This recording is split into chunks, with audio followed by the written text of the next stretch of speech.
नमस्कार दर्शकों।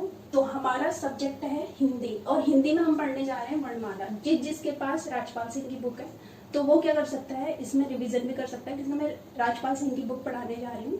तो जो फ्रेशर है वो क्या कर सकते हैं, वो नोट्स बना के समझ सकते हैं, और जो मिड में है वो अपना रिविजन कर सकते हैं, है ना।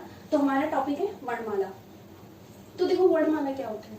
वर्णमाला में हम दो चीजें पढ़ते हैं बेसिकली, पता ही होगा आपको। एक तो स्वर, दूसरा क्या है, व्यंजन, है ना। पहले हम स्वर पढ़ते हैं, दूसरा हमारा व्यंजन है। बेसिकली आपको पता जो वर्णमाला है वो क्या है फिर बताइए आप।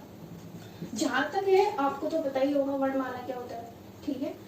क्या होता है, वर्णों यानी जो अक्षर है ना, वर्णों और अक्षरों के लिपिबद्ध जो समूह होता है, यानी व्यवस्थित समूह होता है, जो उसे क्या कहते हैं,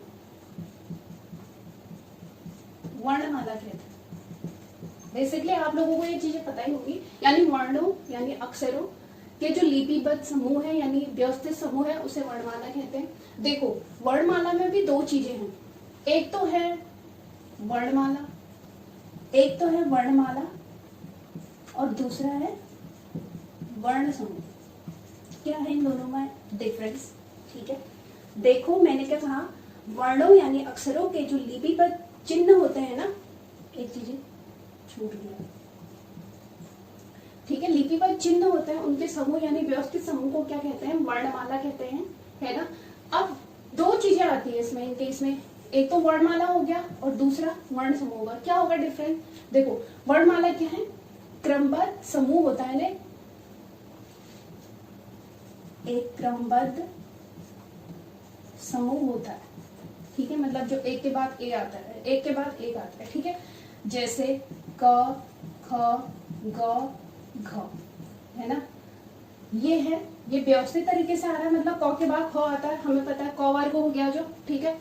क ख ग घ चौ, और दूसरा हो गया चौ, छ, ज और झ, ठीक है। ये क्या हो रहा है, क्रम से आ रहा है, मतलब वो पहले ही कह रहा है कि वर्णों अक्षरों के जो लिपिबद्ध चिन्ह यानी समूह है, यानी क्रमबद्ध समूह के व्यवस्थित समूह को क्या कहते हैं, वर्णमाला कहते हैं। अब जो वर्णमाला है वो दो टाइप्स के होते हैं, मतलब वर्णमाला में दो चीजें हम पढ़ते हैं, एक तो वर्णमाला हो गया, दूसरा वर्ण समूह हो गया। तो इन दोनों में डिफरेंस बता रही हूँ आपको। मतलब इसमें क्या हो रहा है, क्रमबद्ध समूह, आप समझ रहे हो, क ख ग घ अंग, सॉरी हाँ, च छ ज झ य, ठीक है, क ख ग घ ङ च छ ज झ य। तो ये क्रमबद्ध आ रहा है, ठीक है। इसे हम क्या कहते हैं, वर्णमाला कहते हैं। अब वर्ण समूह क्या है, देखो जैसे मैं ऐसे भी लिख सकती हूँ, क च, जैसे मैंने झ लिख दिया, य लिख दिया, है ना, और थ लिख दिया, और झ ही लिख दिया, है ना, झ दूसरी बार आ गया है, क्या लिख दिया है, चौ लिख दिया, चौ भी आ गया है, ख लिख दिया, चलो। तो ये क्या है, वर्ण समूह, मतलब जिसमें व्यवस्थित समूह ना रखा जाए, उसमें जो व्यवस्थित नहीं होता है, ठीक है, जो क्रमबद्ध तरीके से नहीं आता है, उसे वर्ण समूह कहते हैं। आई होप आपको ये दो चीजें अच्छे से समझ में आ रही होंगी। मैं एक बार और बता देती हूँ, वर्णमाला और वर्ण समूह में अंतर क्या है। वर्णमाला ये है कि जो क्रमबद्ध समूह है, मतलब एक के बाद एक आ रहा है, बिल्कुल हिंदी वर्णमाला में क वर्ग होता है, च वर्ग होता है। तो क वर्ग क्या होता है, क ख ग घ अंगों, च छ ज झ य, है ना, इस तरीके से। और जो वर्ण समूह है, वर्ण समूह में क्या है कि मतलब इसमें क्रमबद्ध तरीके से नहीं आ रहा है ना, जो क्रमबद्ध तरीके से है, क्रमबद्ध तरीके से बिल्कुल नहीं आ रहा है, ठीक है। क के बाद छ, मतलब कोई भी हमने जो व्यंजन लिए हैं, मतलब जैसे वर्णमाला में जैसे हमने क च ऐसे करके, मतलब ये व्यवस्थित तरीके से नहीं है, तो इसे हम क्या कहते हैं, वर्ण समूह कहते हैं। आई होप आपको ये चीजें समझ में आ रही होंगी। हाँ, तो हम किस में चल रहे थे, हिंदी वर्णमाला में बेसिकली हम दो चीज पढ़ते हैं, एक तो स्वर, दूसरा व्यंजन, ठीक है। Class first second third 12th तक का पढ़ते हैं। उसके बाद ग्रेजुएशन के बाद अगर कोई हिंदी लेता हो तो मतलब जो हिंदी से कर रहा हो उसको तो बेसिकली अच्छे से हिंदी आती हो, लेकिन हम कॉम्पिटेटिव तरीके से पढ़ रहे हैं, ठीक है। कॉम्पिटेटिव में ये होता है कि हमें पूरे सब्जेक्ट नहीं जानना है, हमें कुछ कुछ इंपॉर्टेंट चीजें पढ़नी होती है। तो सबसे ज्यादा इंपॉर्टेंट है वर्णमाला। यहाँ से आयोग क्या करता है, यूके SSS हो गया और यूके PSC हो गया, हमेशा यहाँ से क्वेश्चन बनते हैं, ये बहुत ज्यादा इंपॉर्टेंट है, ठीक है। और तो जो मिड वाले फेज में तैयारी के वो क्या कर सकते हैं, अपने रिविजन के तौर पे इसको ले सकते हैं और रिविजन के लिए बहुत अच्छा होता है। हम पहले बुक से पढ़ते हैं, लास्ट में हम रिविजन देखते हैं, मैराथन में जाते हैं तो रिविजन हमें जहाँ से बेटर लगता है हम वहीं से पढ़ते हैं, ठीक है। आई होप अगर आपको मेरा कॉन्सेप्ट समझ में आ रहा हो तो प्लीज आप मेरे यूट्यूब चैनल पे विजिट कीजिएगा और लाइक और सब्सक्राइब जरूर कीजिएगा। तो now back to the main point, हम क्या कह रहे थे, स्वर और व्यंजन, ठीक है। क्या होता है फिर स्वर और व्यंजन, तो क्या कह रही थी मैं, बेसिकली हम वर्णमाला में दो चीजें पढ़ते हैं, एक तो स्वर और दूसरा व्यंजन पढ़ते हैं। तो बताओ फिर स्वर क्या होते हैं। फिर अब स्वर है, दूसरे तरफ व्यंजन है हमारे, है ना। स्वर बताइए फिर क्या होते हैं, कितने प्रकार के होते हैं हिंदी वर्णमाला में। मूल स्वर क्या होते हैं, अयोग वहां क्या होता है ना, इस तरीके से तो पढ़ते हैं हिंदी वर्णमाला में। जो स्वरों के प्रकार है वो कितने होते हैं, है ना। स्वरों के जो चिन्ह है वो कितने होते हैं, व्यंजनों के प्रकार कितने होते हैं, कुल व्यंजन कितने होते हैं हिंदी वर्णमाला में, मूल व्यंजन कितने होते हैं, इस तरीके से तो आयोग सवाल पूछते हैं ना, है ना। यूके SSS या यूके PSC में इसी तरीके तो सवाल पूछे जाते हैं ना। तो स्वर में सबसे पहले हम देखेंगे कि जो मूल स्वर है वो कितने होते हैं। सॉरी, स्वर लिख दिया मैंने। जो मूल स्वर है वो कितने होते हैं और अयोग वहां क्या होते हैं, फिर अयोग वहां कितने होते हैं, मूल स्वर कितने होते हैं, है ना। कुल टोटल जो वर्ण है हिंदी वर्णमाला में कितने आते हैं, इस तरीके से तो आयोग सवाल पूछता है ना। तो मूल स्वर कितने होते हैं, 11 होते हैं। क्यों, क्योंकि हमें पता है कि स्वरों की संख्या कितनी है, 13 है। इसमें से दो ऐसे हैं, एक है अंग और दूसरा है अह, है ना। इनको क्या किया जाता है ना, इनको स्वरों में ना तो इनको स्वरों में काउंट किया जाता है, ना इनको व्यंजन में काउंट किया जाता है हिंदी वर्णमाला में। लेकिन आवश्यकता पड़ जाने पर दोनों के साथ जुड़ जाते हैं। स्वरों का अगर इनकी आवश्यकता होगी तो स्वरों के साथ जुड़ जाएंगे, अगर व्यंजनों को होगी तो व्यंजनों के साथ जुड़ जाएंगे। इसी तरीके से इसकी कुछ डेफिनेशन है ना। एक है अंग और दूसरा है अह। आई होप आपको ये चीजें जहां तक है पता होंगी, है ना। जो मूल स्वर है वो कितने होते हैं, 11 होते हैं, है ना। अंग और अह छोड़ के ये हमारे क्या कहलाते हैं, अयोग वहा कहलाते हैं, ठीक है। अब दूसरे आते हैं, जो प्रकार है स्वरों के कितने हैं, 3 होते हैं। कहीं कहीं पे 4 पे मत लिख देना, ठीक है। 3 होते हैं। क्या होते हैं, सबसे पहले बताओ क्या होता है, ह्रस्व स्वर। दूसरा क्या होता है, दीर्घ स्वर। तीसरा क्या होता है, पुलुत स्वर। नाम तो सुना ही होगा, नाम जाने पहचाने सा लग रहा है ना, ठीक है। तो क्या होते हैं, जो स्वर होते हैं उनके प्रकार कितने होते हैं, 3 प्रकार के होते हैं। सबसे पहले ह्रस्व स्वर, दूसरा है दीर्घ स्वर और तीसरा क्या है, पुलुत स्वर, ठीक है। और जो मात्राएं हैं कितनी होती है, बताइए आप। 10 होती है शायद, मैंने तो 10 ही पढ़ा है, क्या पता आपने 11 पढ़ा हो, ठीक है। 11 मत करके आ जाना वहां पे परीक्षा में, ठीक है। तो स्वर की जो मात्राएं होती है वो कितनी होती है, 10 होती है, ठीक है। आई होप आपको इतना भी बेसिकली मुझे नहीं बताना पड़ेगा कि मात्राएं भी लिखनी पड़ेंगी, है ना। ये चीज आप कृपया, आप राजपाल सिंह की बुक जिसके पास है, कृपया अधिक जानकारी के लिए बुक पढ़ें, ठीक है। मैं बेसिक चीजें आपको बता रही हूँ, ठीक है।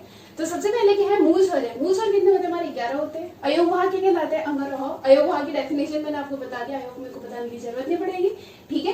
क्योंकि जो अयोग वहां होते हैं ना तो उनको हम स्वर में काउंट कर सकते हैं ना ही व्यंजन में, लेकिन हाँ अगर इनकी आवश्यकता पड़ जाने पर ना हम इनको स्वर के साथ भी काउंट कर सकते हैं, हम इनको हम इनको स्वर के साथ लगा सकते हैं और व्यंजनों के साथ भी लगाए जाते हैं, ठीक है। मात्रा 10 प्रकार की होती है, ठीक है। अब दूसरे आगे हमारे व्यंजन क्या होते हैं, फिर व्यंजन बताओ। 2 सवाल मैं आपसे पूछती हूँ, हिंदी वर्णमाला में मूल व्यंजनों की संख्या कितनी होती है। आयोग ऐसे ही सवाल पूछता है, याद रखिएगा आप लोग, ठीक है। हिंदी वर्णमाला में जो व्यंजन होते हैं वो कितने प्रकार के होते हैं, बताओ। जो मूल व्यंजन है, एक है कुल व्यंजन और दूसरा मूल व्यंजन, ठीक है। ये चीजें मैंने आपको बता दी है, मतलब आपको नहीं बताइए, बताने वाली हूँ।